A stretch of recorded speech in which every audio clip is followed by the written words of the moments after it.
I'm here today to provide our community with an update on the shooting incident that occurred last week during a traffic stop on I-20. We make traffic stops every day. They're an important part of what we do because they're the most effective way we as police can be proactive and try to correct bad driving behavior before it results in a serious or fatality accident. There is also some of the traffic stops are some of the most dangerous things that we ask our officers to do each day because we never know who's inside the vehicle or what they may do when we approach them.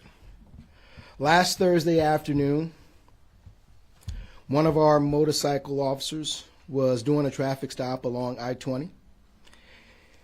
And he made a traffic stop on a car that was driving erratically in the westbound lane. The officer signaled for the driver to exit the highway as they approached Green Oaks Boulevard, but instead, the driver made quick moves across several lanes of traffic and pulled over on the left shoulder. Once the officer made his way over to the left shoulder, he approached the driver and immediately instructed him to exit the vehicle. A Arlington police officer who happened to be in the area saw our employee make a traffic stop. She also pulled over to assist him. Although the driver was the only human occupant of the car, he had a large dog in the back seat. Our officers also stated that they could smell the strong odor of marijuana coming from inside the vehicle. And so he continued to instruct the driver, who's been identified as 49-year-old Sean McKay, to hand him the keys and exit the vehicle. The driver would not comply with the instructions. Eventually, both our officer and the Kennedale officer went hands-on with the driver to remove him from the vehicle. The driver resisted and moved into the front passenger seat of the car, at which point the officers saw that he retrieved a handgun. Both officers pointed their service weapon at the driver, then gave him repeated commands to stop and drop the weapon and to show his hands. The driver never complied. He continued to hold the gun in his right hand. In response to the action that the driver took, our officers fired his weapon several times, or 3 times, striking the driver. The Kennedale officer never fired her weapon. We don't believe the driver fired any shots. The driver was transported to a local hospital where he later died from his injuries. We are now going to show you video body-worn camera footage from our officer's camera. You'll see in real time. Then there will be one clip where you'll see a second time that we slow down and zoom in that will provide you a better look at the gun inside the driver's hand. In case you're streaming out there live, we just want to make sure we warn your viewers that you'll see the officer fire his service weapon. There's also some profanity that is used. We just want to make sure that we provide viewers discretion and advise them of this.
do that kind of bull crap with me.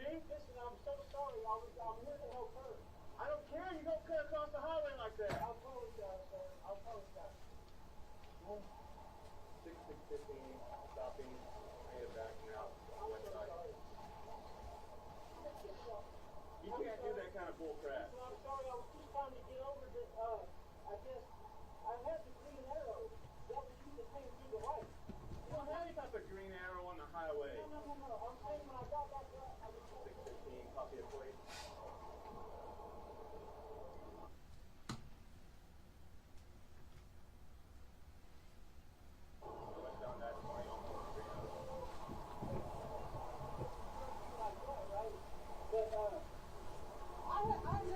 I'm just talking to him. Okay.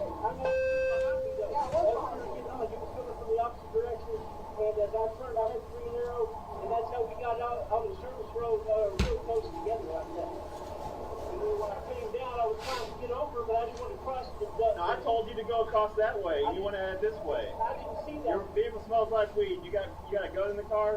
Do you have any weapons in the car? Do you have any weapons in the car? Huh?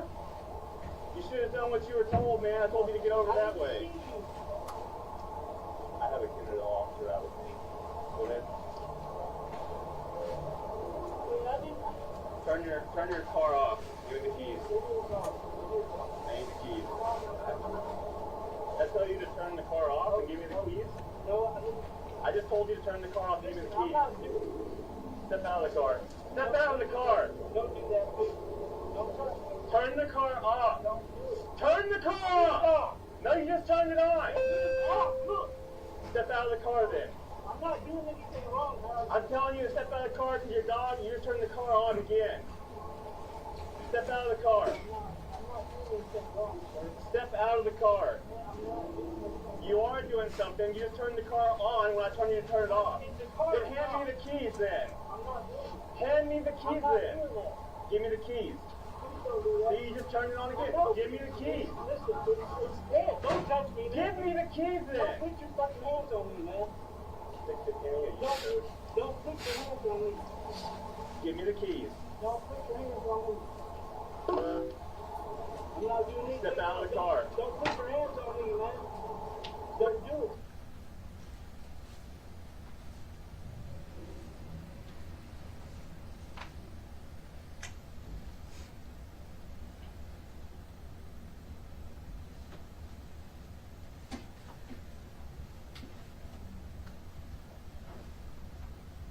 Turn the car off. Don't do it. Turn the car off. Don't do it. Turn the car off. Listen, get your hands off me, man.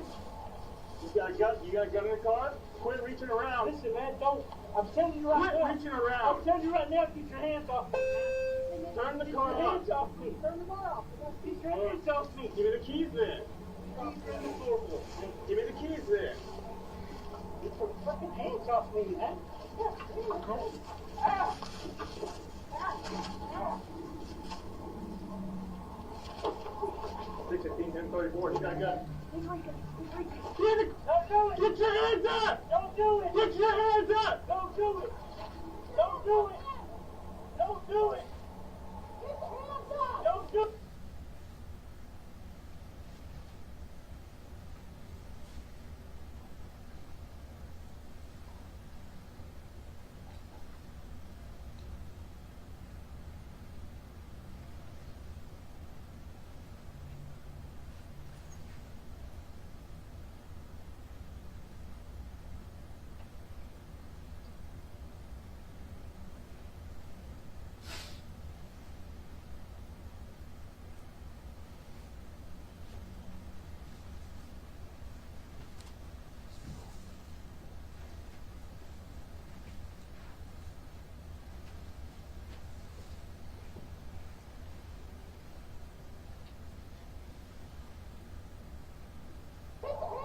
Don't do it. I'll kill you. Put the gun down. I know you will. Put the gun down. Don't do it. Don't do it, man. Step away from my phone.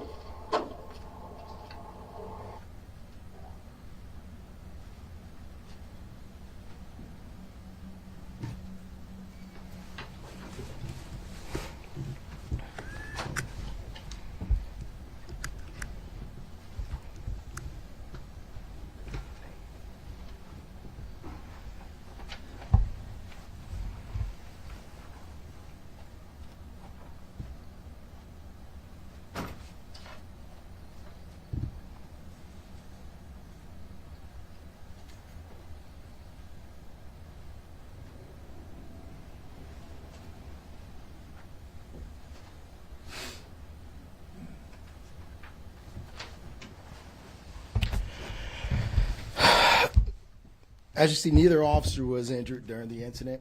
The dog that was inside the vehicle was not injured. We have two investigations ongoing.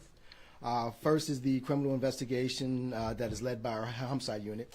That will review the entire incident. And then we have the administrative that is led by internal affairs unit that will determine whether department policies were followed. Both of these investigations are standard anytime an employee fires their service weapon. We are not releasing the officer's name at this time. I can tell you he is an 8-year veteran with the police department. He remains on paid leave, which again is a standard protocol, while the investigation continues. With that, I'll open it up to some questions. Chief, when you look at this video and what your officer went through in this Mr. McKay not complying, what's going through your mind? Anytime, this is a very stressful situation. And our men and women, they do a great job.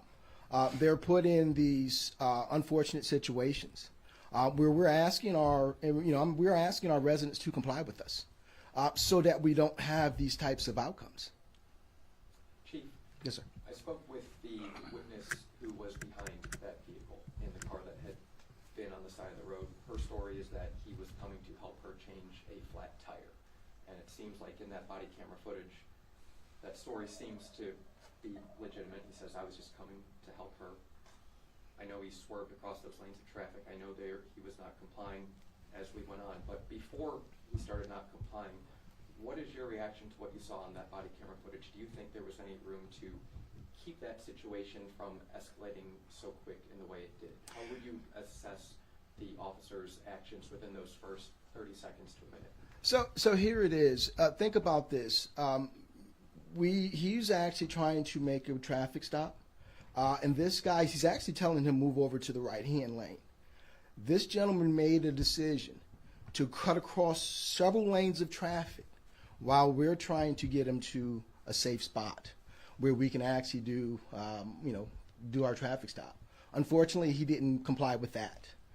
He also further didn't comply with anything that we asked him to do that day. So that right there has led us to where we are. Again, unfortunate outcome, but I think we could have had a different outcome provided that he actually complied with everything. He didn't comply with anything that we asked him to do. Yes, but in that video, you hear the officer tell him towards the end of that clip that we saw, I'll kill you. McKay responds, I know you will. Don't kill me. Don't kill me.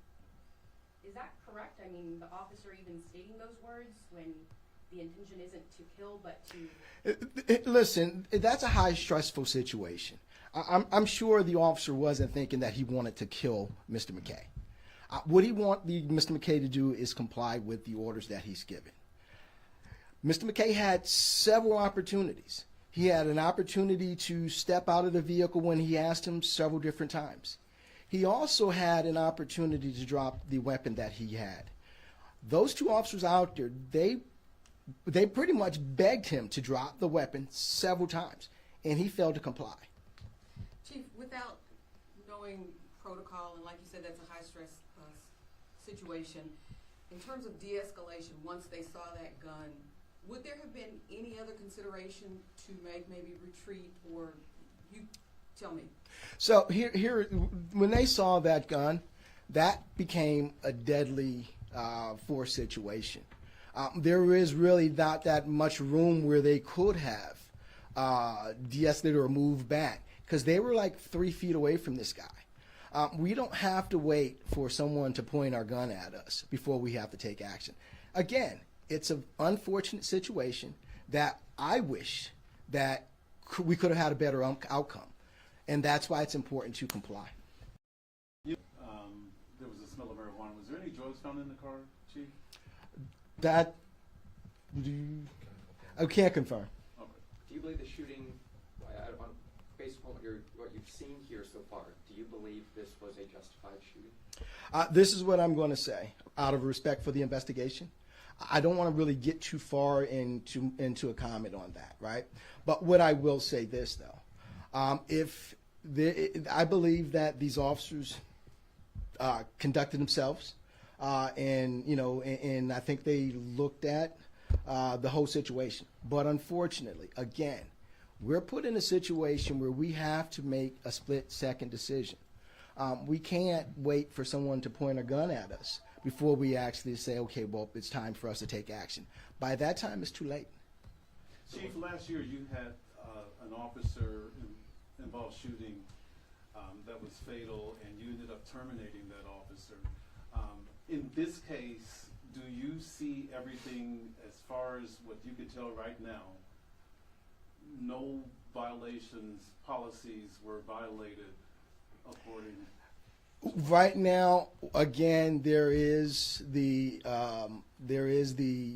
criminal investigation that is handled by our homicide. There's the internal investigation that's handled by our internal affairs.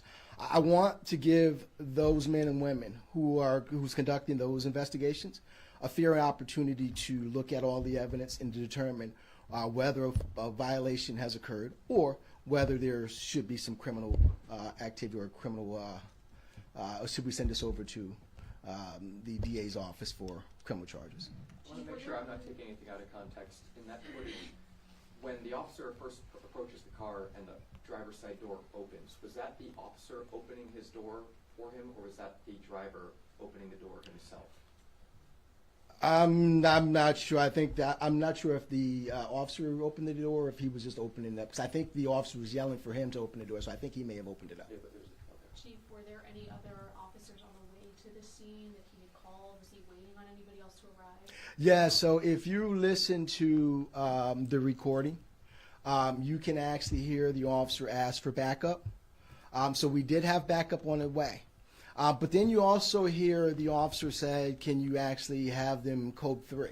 That means this situation is getting elevated, and I need my backup here immediately. The other officer there, was it an Arlington officer? No, the officer that was there was from Kennedale. Are you able to comment on this person's background, criminal background? Yes, we dealt with him in the past, and yes, he has a criminal background, or had a criminal background. And that was a illegal gun? Don't know, but what I can tell you, based on his criminal history, he should not have had a gun. He was charged with capital murder in the past. He also was charged with weapon violation as well as drug charges. So he should not have a weapon on And I him. think that capital murder, did they get pled down to like aggravated assault with a deadly weapon, but he did serve prison time? That's correct. Just to clarify, so the officer was approaching him from the front of his vehicle. Was that because of the direction that was going on? That was because there was a lot of stuff that was going on. You have the car going across several different lanes of traffic. You have the officer trying to move over to get behind him to make the proper traffic stop. But unfortunately, when he was trying to get over, I don't know if you saw the other car that went between the officer and the other. So it was kind of just a difficult situation. But under normal circumstances, it would have looked a little different.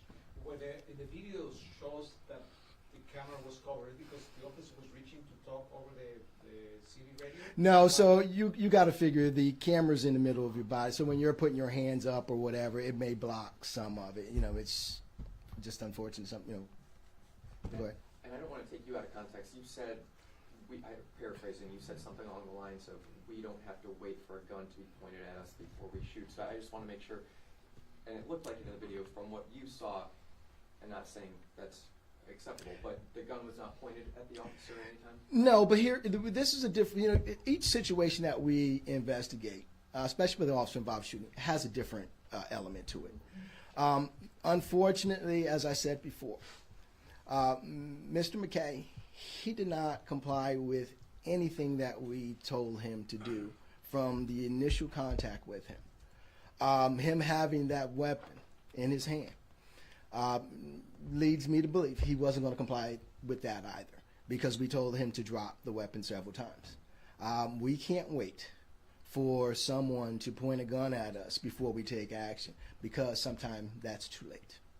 One last question.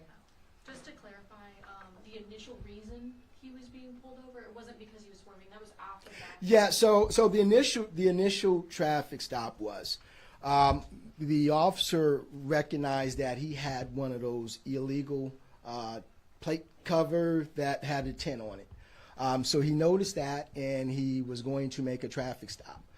When he turned on his lights to try to tell the person to go over, the guy just went across several different lanes of traffic. Were there legal, the plates, or not? No, they're illegal. That's why he was making a traffic stop, because it's illegal. Yep. A tinted cover Yes. over the back? Is it like a Yeah. paper plate? Like a No, it's like a little plastic cover that goes over the license plate. To keep you from having to pay tolls typically. That I don't know. Maybe you know more than I do.